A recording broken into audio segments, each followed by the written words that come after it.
You.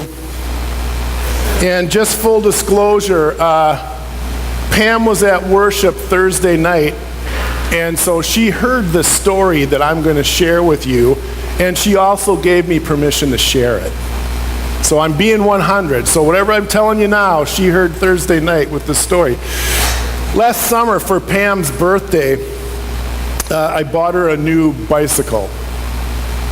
She had been wanting one for a while. And as soon as we were at the bike shop, it became very clear that Pam had another agenda. And that agenda was for me to get a bicycle too. And I said to her, I said, Pam, it ain't happening. Because 250 pounds of all of this on a bike seat about like this isn't gonna happen. And I told her, I said, the only way I'm going to get on a bike is if it has a motor and has Harley Davidson written on the side of it.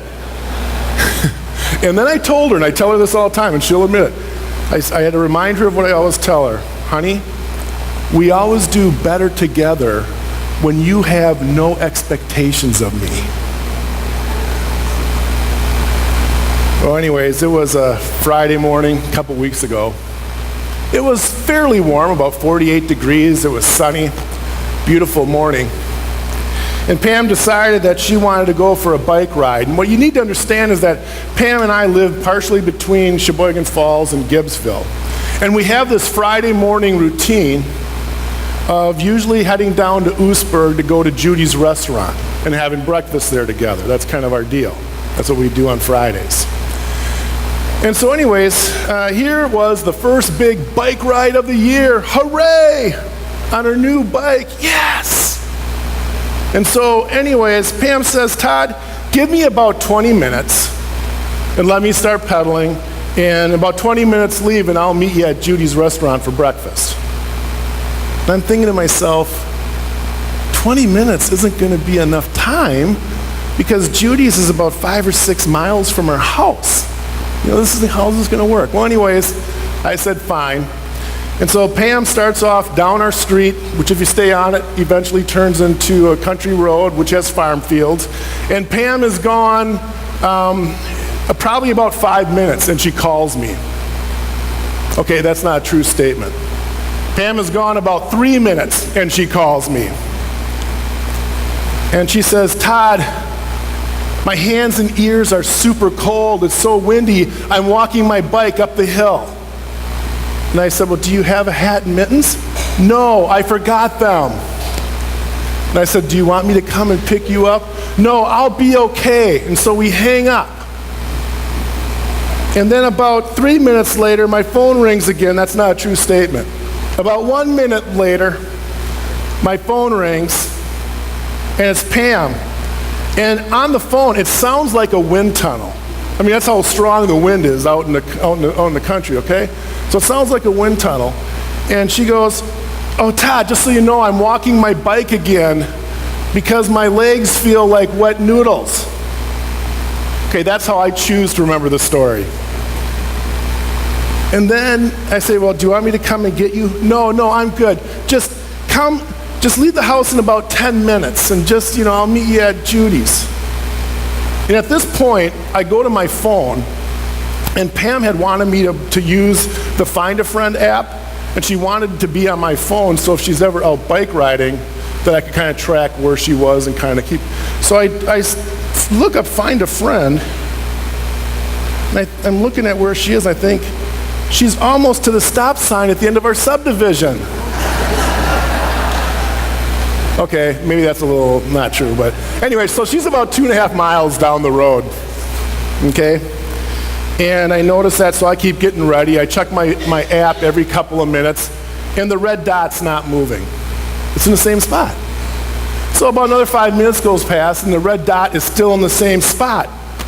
And so now I'm getting a little concerned, so I go and I jump in the car, and I start heading down Van Treek, and I start heading towards, where her little red dot is on my phone. I'm driving, and as I'm driving, I'm a little nervous that something might have happened, seriously. And so anyways, as I see her off in the distance, I realize that she's okay. So I'm relieved by that. So as I pull up to her, I pull up and I roll down the passenger window and I said, "Hi, I'm Todd from the search and rescue team." So I get out, and as I'm putting her bike in the back of the car, I see that there's a little campfire by the shoulder of the road. I see she used her hood and some sticks and made a little pup tent. She was using the mirror on her bike to reflect the sun to send SOS messages. And all this is how I choose to remember the story. And so we get in the car and she said, "Todd, I just want to know how far we are from Judy." So I push the odometer, we get to Judy's, and she made it about halfway. We had breakfast, and of course, I didn't bring up this story at all. What I want to tell her, I tell you that story that Pam gave me permission to tell for this reason. I want to tell our confirmands at the next service. It's a good reminder for all of us as well, that in John's gospel, Jesus was getting ready to return to the Father. And the disciples were afraid, and they were frightened, and they were worried about what's going to happen next. And what I want to tell our confirmands is that as Jesus is getting ready to return to the Father, he gives the disciples a promise. And here's what Jesus said in John's gospel.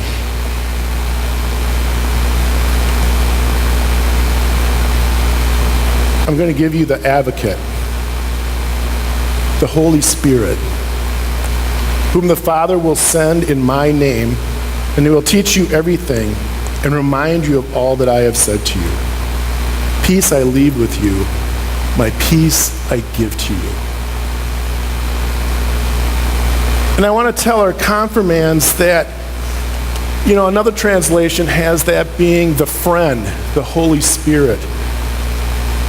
And I want to tell our confirmands that they have this friend, this advocate, the Holy Spirit, who is called by Jesus to be by their side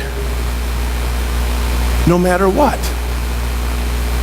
And that's a promise that Jesus has not only made to the disciples, but makes to each and every one of us. And today, we're going to affirm that with our confirmands, that there is this promise that the advocate, the friend, the Holy Spirit, will be by their side and our side, no matter what. And that friendship is really, really important for us to remind ourselves of. Some of you may have heard already, it's a week or two old, that, Prince has passed away. There's a quote that Prince has that says, "We are gathered here today to get through this thing together we call life." And what I want to tell our confirmands is that, life is sometimes not that easy to get through. And sometimes we need help. That's why we've been blessed with parents and grandparents and family and friends and confirmation mentors and youth ministers and pastors and the community of faith.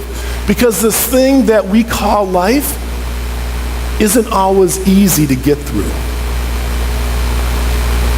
And what I want to tell our confirmands is that as they are pedaling through life, some days are going to feel warm and sunny.